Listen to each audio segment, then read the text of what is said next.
Indicator வந்து first யாரெல்லாம் பயன்படுத்தணும், யாரெல்லாம் பயன்படுத்தவே கூடாது சார்?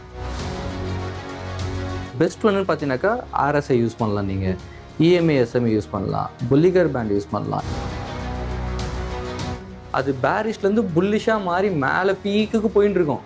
இப்போ தான் அது இண்டிகேட் பண்ணும் பையின்னு. இப்போ வர ஜென்சி எல்லாமே இண்டிகேட்டருக்குள்ளே போகிறாங்க.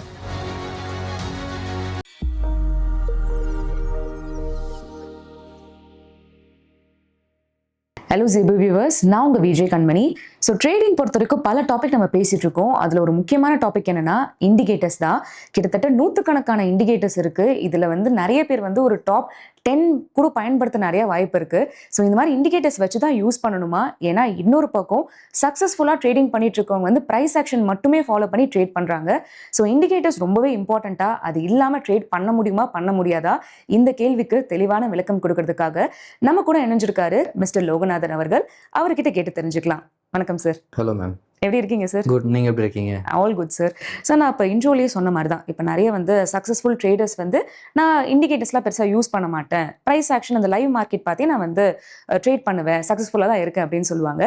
உண்மையிலே இந்த இண்டிகேட்டர்ஸ் ரொம்ப இம்பார்ட்டண்ட்டா சார்? சரி, இண்டிகேட்டர் ரொம்ப இம்பார்ட்டண்ட்டா அப்படின்னு கேட்டிங்கன்னா இல்லை. இண்டிகேட்டர் வேணும்னா யூஸ் பண்ணலாமே தவிர இண்டிகேட்டர்ன்ற ஒரு முக்கியமான சப்ஜெக்டாக கேட்டிங்கன்னா கண்டிப்பாக கிடையாது. ஏன்னா நீங்கள் எந்த ஒரு ப்ரொஃபஷனல் போய் கேட்டாலுமே சரி தான், இல்லை எந்த ஒரு இன்ஸ்டிடியூஷனில் போய் கேட்டாலும் தெரியும் தான், எல்லாருமே ப்ரைஸை பற்றி தான் பேசுவாங்க, ப்ரைஸ் ஆக்ஷனை பற்றி தான் பேசுவாங்க, வால்யூம் பற்றி தான் பேசுவாங்களே தவிர இண்டிகேட்டர் அப்படின்றத பற்றி யாருமே வந்து வெளில பேசி நான் கேள்விப்பட்டதே கிடையாது. ஓகேங்களா? ஸோ சின்ன சின்ன குட்டி குட்டி ட்ரேடர்ஸ் மார்க்கெட்டில் உள்ள வரவங்க என்ன பண்ணுறாங்க, ரொம்ப ஈஸியாக ட்ரேட் பண்ணிடலாம் அப்படின்னு நினைக்கிறவங்க இண்டிகேட்டர் யூஸ் பண்ணிக்கிறாங்க. இண்டிகேட்டர் மொத்தமாக அவாய்ட் பண்ணுங்கன்னு நான் சொல்ல, ரொம்ப கம்மி பண்ணிக்கங்க. Price action is always best one.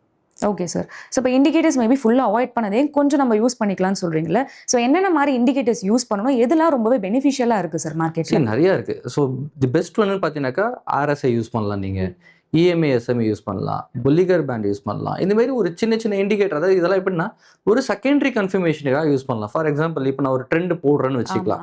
N trend வந்து என்ன டேரக்ஷன் காமிக்குதுன்னு ஒன்று இருக்குது. அப்போ இண்டிகேட்டரும் அதே டேரக்ஷன் தான் காமிக்குதான்னா ஒரு அடிஷ்னல் கன்ஃபர்மேஷனாக வச்சுக்கலாம். நம்ம ட்ரெண்டை செக் பண்ணாமல் இண்டிகேட்டர் என்ன டைரக்ஷன் கொடுக்குதோ அந்த டைரக்ஷனில் போகிறது வேண்டாம், அடிஷ்னலாக வேணால் யூஸ் பண்ணிக்கலாம். Okay sir. இப்போ நீங்கள் சொல்லியிருந்தீங்க ஒரு 4-5 சொல்லியிருந்தீங்க. இப்போ ட்ரெண்டுக்கே வந்து பார்த்தா அதுவே ஒரு லிஸ்ட் பெருசாக இருக்கும்.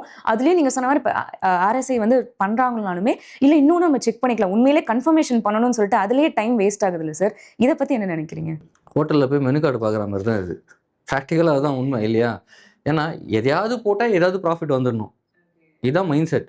எதை போடணும், அதை எப்படி இம்ப்ளிமெண்ட் பண்ணணும்னு தெரியாது. இப்போது ஆர்எஸ்ஐயை பற்றி பேசினாலுமே அதில் ஒரு பேண்ட் ரேஷியோன்னு ஒன்று இருக்குது. 70-30, 80-20 இருப்பாங்க. ஒருத்தர் யூடியூப்பில் போய் பார்த்தீங்கன்னா 70-30 வச்சு ட்ரேட் பண்ணுங்கள், பேண்ட் ரேஷியோ வச்சு பண்ணுங்கள். ஒருத்தர் 80-20 வச்சு பண்ணுங்கன்னுவாங்க. ஃபஸ்ட்டு அதையும் பண்ணி பார்ப்பாங்க, ரெண்டாவது இதையும் பண்ணி பார்ப்பாங்க. அந்த 80-20னா என்னன்னே தெரியாது. பிரச்சனை அங்கே தான் வரும். முதல்ல அதெல்லாம் ரிசர்ச் பண்ணி பண்ணுறீங்கன்னா நீங்கள் எதுக்குள்ளே வேணாலும் போகலாம். ரிசர்ச் பண்ணி பேக் டெஸ்ட் பண்ணும்போது தெரியும் இது நமக்கு ஒர்க் அவுட் ஆகுமா ஆகாதா, இது மார்க்கெட்டில் ட்ராப்பா இல்லை யூஸ்ஃபுல்லான்னு தெரிஞ்சிடும். பட் இந்த மாதிரி ரிசர்ச்சே பண்ணாமல் நீங்கள் எத்தனை இண்டிகேட்டர் போய் நீங்கள் காசு கொடுத்து நீங்கள் வாங்கி போட்டாலுமே மணி வேஸ்ட். இப்போ ட்ரேடிங் பொறுத்த வரைக்கும் என்ட்ரி எக்ஸிட் இதுக்குள்ளே நடக்கிற விஷயங்கள் தான். ஸோ இந்த என்ட்ரி எக்ஸிட்டுக்கு வந்து ஒரு சூட்டபிளான இண்டிகேட்டர் வந்து என்னது, இல்லை இதுக்கு இண்டிகேட்டரே பண்ண முடியாது, உங்களோட ஃபண்டமெண்டல் டெக்னிக்கல் அனாலிசிஸ் வச்சு தான் இதை பண்ண முடியும் அப்படின்னு சொல்வீங்களா சார்? சரி, நல்லா புரிஞ்சுங்க. இண்டிகேட்டரை எப்படி நாங்கள் பார்க்குறோம், இல்லை இண்டிகேட்டர் ரியாலிட்டி என்ன இருக்குது அப்படின்னு புரிஞ்சுக்கணும். எந்த ஒரு இண்டிகேட்டர், இப்போ மார்க்கெட் வந்து ஒரு செல்லிங்கில் இருக்குதுன்னு வச்சுக்கலாம்.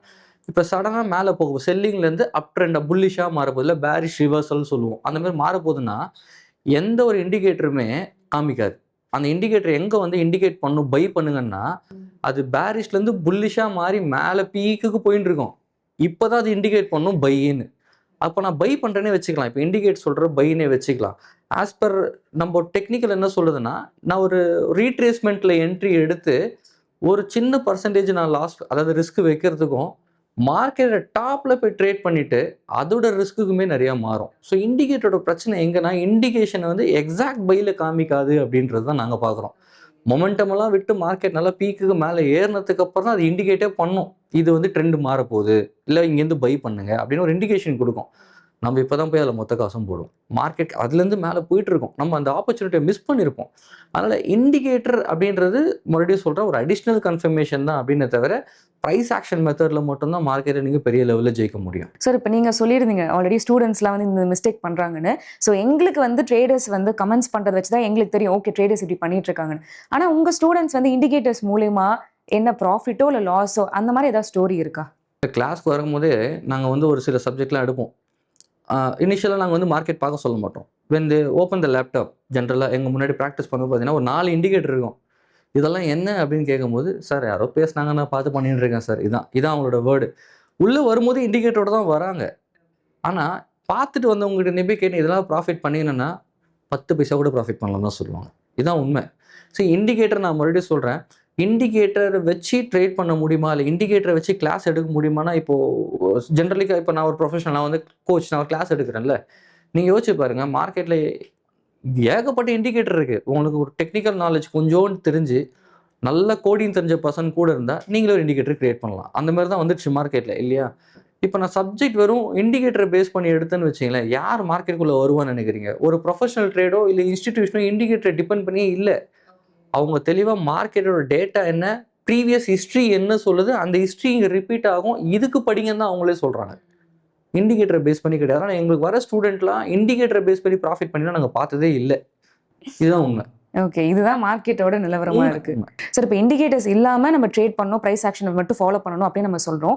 ஆனா இப்போ இண்டிகேட்டர்ஸ் தான் இப்போ இருக்க ஜென்ரேஷன் வந்து கரண்டா டிபெண்ட் பண்ணிட்டு இருக்காங்கன்னு சொல்லலாம். ஸோ இதை டிபெண்ட் பண்ணாம எப்படி நம்மளே வந்து ஒரு சுயமா ட்ரேட் பண்றது? ஸோ ஆப்வியஸ்லி இப்போ ஏஐ வந்த மாதிரி தான். முன்னெல்லாம் ஸ்டாக் ரிசர்ச் பண்ணுறதுக்கு நம்ம என்னென்னமோ பண்ணுவோம். இப்போ என்ன இப்போ கூகுள் ஏஐ போட்டு எல்லாமே ஷார்ட்கட். அந்த மாதிரி தான் இப்போ வர ஜென்சி எல்லாமே இண்டிகேட்டருக்குள்ளே போகிறாங்க. அப்படி நம்ம நினைக்கிறோம், அதான் இல்லை. நல்லா புரிஞ்சுக்கணும். இப்போ வர யங்ஸ்டர்ஸ் எல்லாமே படிக்க வந்துட்டாங்க. +2 முடித்த பசங்கள்லாம் உள்ளே வந்துட்டாங்க படிக்கிறதுக்கு. ப்ரைஸ் ஆக்ஷன்னா என்ன படிக்கிறதுக்கு அப்படின்னா நிறைய என்கொயரி வருது. ஸ்கூல் பசங்கள்லேருந்து காலேஜ் MBA படிக்கிறதுலேருந்து ஈவன் ஏஜ் ஆஃப் 70+. இந்த இண்டிகேட்டர் இப்போ யார் யூஸ் பண்ணுறாங்கன்னு முதல்ல பார்த்தீங்க அப்படின்னா 2 பேர் தான். ஒன்று, மார்க்கெட்டை கற்றுக்கிற இன்ட்ரெஸ்ட்டே இல்லை, ஆனால் ப்ராஃபிட் பண்ணணும்.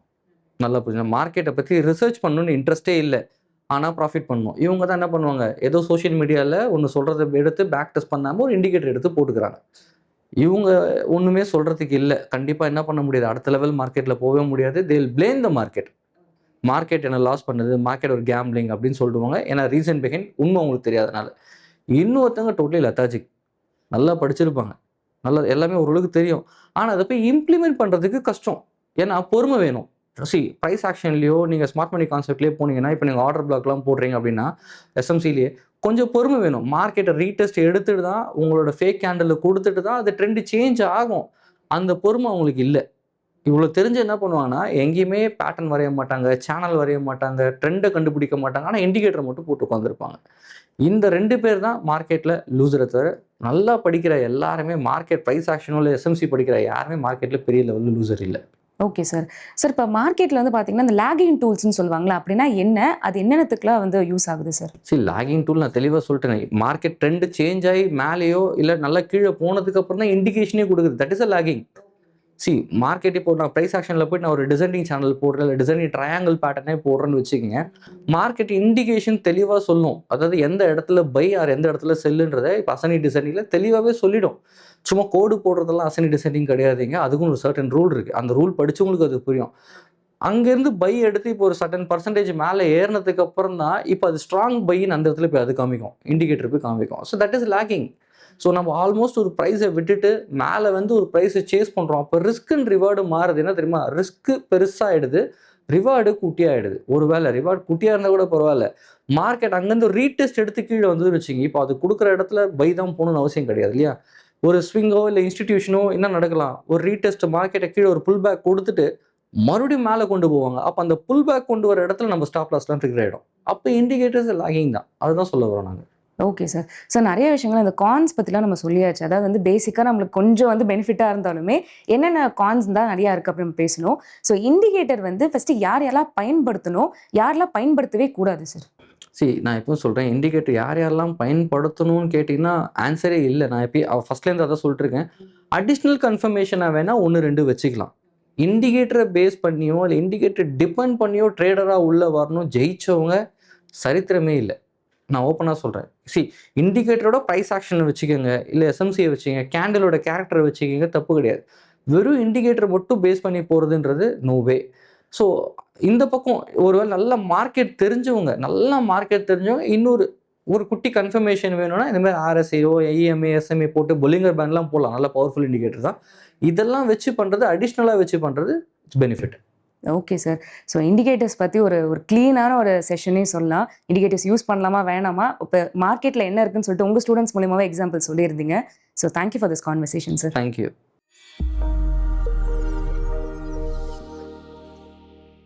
Investment in security markets are subject to market risk. Read all the related documents carefully before investing.